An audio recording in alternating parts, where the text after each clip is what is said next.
peace, love, and light. It is Dr. Makeda Moore, and welcome back to 3 Layers of Wellness. In this video, I'm going to be discussing anxiety, helping us to understand what is anxiety, where does it come from, and most importantly, how can we let go of it and fully allow ourselves to be free, be happy, be flowy, be everything that we were meant to be, okay? So go ahead, grab a paper, grab a pen, something to take notes on with, or doodle, whatever you do, but you definitely want to take some notes so that way you can take some action steps after this video. Okay, so let's get started. What is anxiety? So anxiety is a persistent state of uncertainty, right? So it's different from fear. Fear being an emotion that we're experiencing in the moment that we are faced with something fearful, whether it is a logical fear or illogical fear, right? Like a bear or an exam, right? So in that moment, we're experiencing this fear. But when that fear is persisting over long periods of time outside of that situation, when you're actually face to face with that feared stimulus, that's what we call anxiety. So anxiety could be that you just have a tendency of worry. You're always thinking about, well, did I do enough today? Or did I forget a task? Or what do these people think about me, right? And anxiety can present, whether it's just general anxiety, so you just generally are constantly worried about just everything, or it can be very specific. So most commonly people will experience social anxiety, right? And social anxiety is having this fear of being judged by others. It's persistent fear. It's kind of a part of your personality where you feel like you're gonna be judged by others, which then results in you being very restrictive in who you are and how you express yourself. So you might not do things that you feel like you're not good at, and that also will lead to another form of anxiety, which is performance anxiety, right? So you might not go to parties because you're worried about, you're afraid to dance, or you're worried about meeting and speaking to new people. You might not want to walk across a busy room because you're afraid that people are going to judge you as they see you walk, right? So this is what you call social anxiety. Performance-based anxiety is, the nervousness you get on a test, even though you are completely prepared for it, or that moment you step on the basketball court, now you have those doubtful thoughts in your head that you're going to miss the shot, and you miss the shot, even though you had the skill to do it. So there's anxiety, many different forms of anxiety. Now, so there's many different forms of anxiety, from general to social to performance-based to phobias, where it's a specific fear. So if somebody has a phobia of spiders, they have an irrational fear beyond the normal response to spiders, right? So they might even leave the house. They can't even sleep in the house until they know that the spider is gone, or they're constantly thinking about it, right? Having physical reactions. And that brings me to another point. So anxiety often presents itself as these symptoms. 1, excessive overthinking that causes a negative emotion. 2, physical symptoms. You might feel that butterflies in your stomach. You might feel the tightness in your chest or your heart racing. You might start to sweat. You might experience muscle tension, so you're either walking around always tense. Body aches because you're not in the proper posture. You might be more closed off if you have social anxiety. Gastrointestinal reflux. So if you have like reflux all the time, that could be an anxiety related symptom. Adrenal fatigue, so feeling tired all the time. It's because you're not resting, you're constantly going. So those are some common symptoms of anxiety, both in the physical as well as in the mental. Now, it's important for us to fix this anxiety because we all deserve to live happy and free.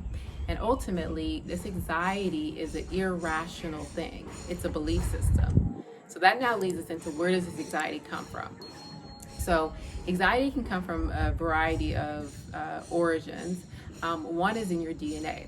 If your parents experience anxiety, you're more likely to be passed down with the genes that could trigger that anxiety if you have a situation, like a lived situation that triggers it. So in your DNA, social learning. So if you have a very high anxious parent, or if you're around high anxiety people, you will begin to learn that energy. You'll begin to pick up that energy, as well as certain experiences. So whether you've had a traumatic event happen, or bullying or abuse in any ways, And what ultimately all of these situations teach us is to have a certain belief, a belief that we're not good enough. That can lead to social anxiety, a belief that the world is dangerous. That can lead to phobias, PTSD, like more of those trauma-based anxiety and general anxiety in there. So, the news, right? So the programming in which everything you see on the news is something negative about somebody being shot or robbed or some type of disease. You turn on Lifetime and it's nothing but crime shows and murder mysteries and all this stuff. So the media that you're consuming can add to that anxiety. Social media, right? You feel great about your life, and then you turn to social media and now you're comparing yourself, and now you have this anxiety that you need to do more. You're not doing enough. You're not enough. You don't look good enough, things like that. So be mindful of all those different origins, whether it's genetic, whether it's environmental, whether it's social learning, or what you're consuming as far as media and how those could affect your anxiety. Now, I do want to also point to foods, right? Coffee can give us that jitteriness that can then trigger anxiety, right? You might have been fine, but just because you're having that physical jitteriness from the coffee, now your brain is like, okay, well, maybe we do have some things to be anxious about, and it'll come on because of that. Avoiding sugary foods, right? Things that aren't really nutrient rich. And yeah, so I'll leave the causes of anxiety at that. And now let's get into the important part about how we can find ways to holistically resolve our anxiety. So one of the things I'll start with as a mental health professional is taking time to be mindful of your thoughts, right? Noticing the connection between your thoughts and your feelings. I'm thinking a thought, and what feeling is it generating, right? So I'm thinking the thought that these people aren't going to like me. Most likely that's going to generate a negative emotion, right? And then from that negative emotional state, it just perpetuates that negative, because now we're feeling bad, right? And if we're feeling bad, we're going to think more negative thoughts, right? So be mindful of what you are thinking. Meditation is a great tool to build mindfulness, to build awareness about what your mind is doing at any point in time. That way, when you notice you're having a negative thought, you can move it to a positive thought, okay? So becoming mindful of your thoughts. Meditation helps with that. Deep breathing, okay? So when we are in a state of anxiety, we are in the fight or flight, which is the sympathetic nervous system is turned on. The best way to reverse that, to turn on the parasympathetic nervous system, which is our relax and rejuvenate, is to take a deep breath, okay? Let's go ahead and do one right now. And as you slowly release, you'll feel that physical relaxation in your body, right? And now you're back in the present moment.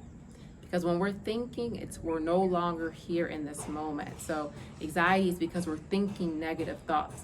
So when we can bring ourselves back to the present moment, we can see what's really going on, and we're in a calmer state so we can operate in the best way we need to. So mindful of thoughts, meditation, deep breathing, exercise, doing some type of mindful movement like yoga or Tai Chi. These train your body to be in a calmer state and a more mindful state, and you're more in tune with what's happening in your physical body. That way you can notice that tightness, that tension, and then be like, oh, I'm thinking a negative thought. Or you notice that you're not breathing, be like, oh, it's because I'm thinking a negative thought. So again, this is just building that mindfulness so that way you can correct that thinking pattern, because ultimately we're trying to change that habit of thinking, okay, to a positive thinking habit. And by being aware of the indicators of that negative thinking, the physical, mental, spiritual indicators, we can then train that. All right, so in addition to movement, I would also say what you eat. Eating foods that are calming, so chamomile, lavender, and these are also good essential oils you can use to calm anxiety. Being out in nature. Nature reminds us that everything is okay, everything is beautiful, everything is natural, right? So unplug yourself from the city, unplug yourself from technology, spend some time in nature, take some deep breaths, go to the beach, sit in the sun. The sun is really good for your mood. Spend time with loved ones, spend time with pets, animals, again, just natural things, right? So yeah, I think that's a good place to start with those tips. So I hope that this video was helpful for you. Again, I'm Dr. Makeda Moore, And I'll be here every single week dropping new videos on mental health, meditation, and even manifestation. All right, so be sure to like, share, and subscribe. Until next time, peace.